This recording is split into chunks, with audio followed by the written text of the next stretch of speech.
So when it comes to onboarding, what I hear a lot from companies that they put a big emphasis on personalized onboarding by colleagues, a buddy system, just a very decentralized way of organizing onboarding. And while all this is good, I think there's two reasons why a systematic corporate onboarding program makes a lot of sense. The first one is the emotional onboarding. So you want to make sure that those new hires, you've invested a lot of time and effort to find them, they feel welcome on the very first day, and they develop really an emotional link to the company. Second is the productivity component. You want your new employees to get up to speed as quickly as possible, and at the same time you want to save the resources of those more experienced persons to design and conduct individual onboarding programs. So emotional onboarding and productivity.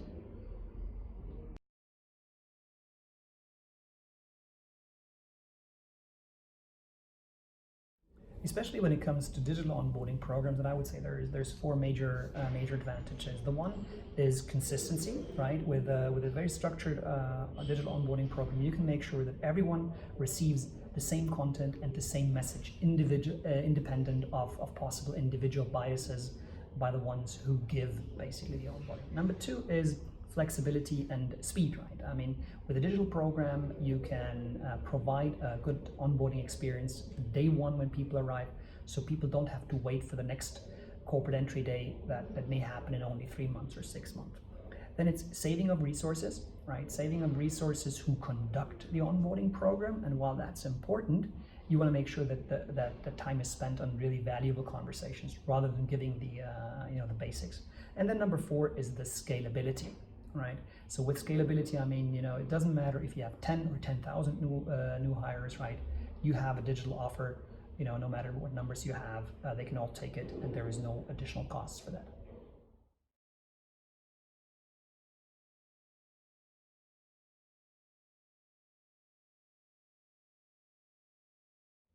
So digital technologies have a great potential to create memorable onboarding experience. And when I say that, I mean, from the moment a new hire has joined the company, you can provide them with learning experiences, small training units on the strategy of the company, on the organization of the company.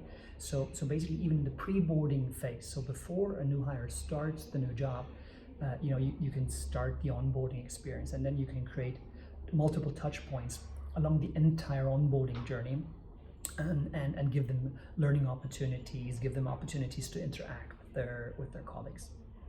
Number two, I think, is you shouldn't underestimate the power of analytics, right? So you can learn, what your new hires are interested in, what they already know, what they consult, and where even their weaknesses may be, so to get insights into the effectiveness of your onboarding journey. And then ultimately, I think digital onboarding programs are probably the best opportunity for you to create your own digital learning brand, right? When you're tasked to digitize your training offer, I think onboarding programs are perfectly suited to make the first step and create a learning brand that can be leveraged also for future trainings.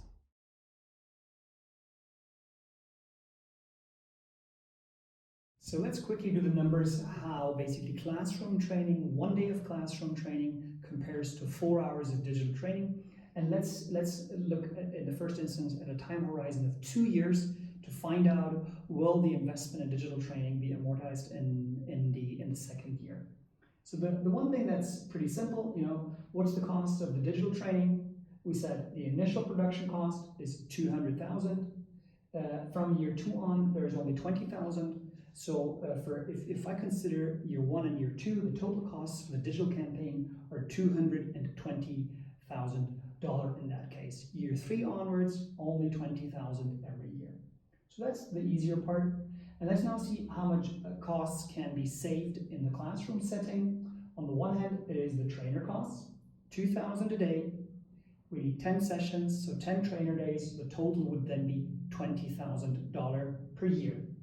On the side of the employees, there's T&E expenses of $200, productivity costs of $500 per day. We said we're going to save 4 hours, so it's only half a day, so it's only 250. 250 plus 200 is 450. 450 times 200 is $90,000. So in total per year, $90,000 on the side of the participants, plus $20,000 on the side of the trainers. So per year, an effect of $110,000. We said we're going to look at 2 years. 2 years is then 2 times 110,000. It's 220,000. So exactly the cost in that sample calculation of creating the digital campaign. So the message would be basically the investment we take, the payback will be exactly 2 years, and then from year 3 on, we're just going to have 20,000 costs, and we're going to save every year $110,000. Now you can play with all the assumptions. You can increase your T&E expenses with that calculation alone. You're going to see, if people need to fly, this number is going to be much higher. So you won't need 200 participants to justify investments in a digital campaign. I hope this is helpful, and you can also use the formula we can provide to do the exact calculation for your situation. So as we've seen, there's a lot of good qualitative and also commercial arguments for creating your digital onboarding campaign. And especially if you are tasked with digitizing your training offer anyway, then corporate onboarding programs are a great way to get started, to establish a learning brand that then can be leveraged and can serve as a reference for future training campaigns. So stay tuned, follow our next episodes on how to actually create effective onboarding programs.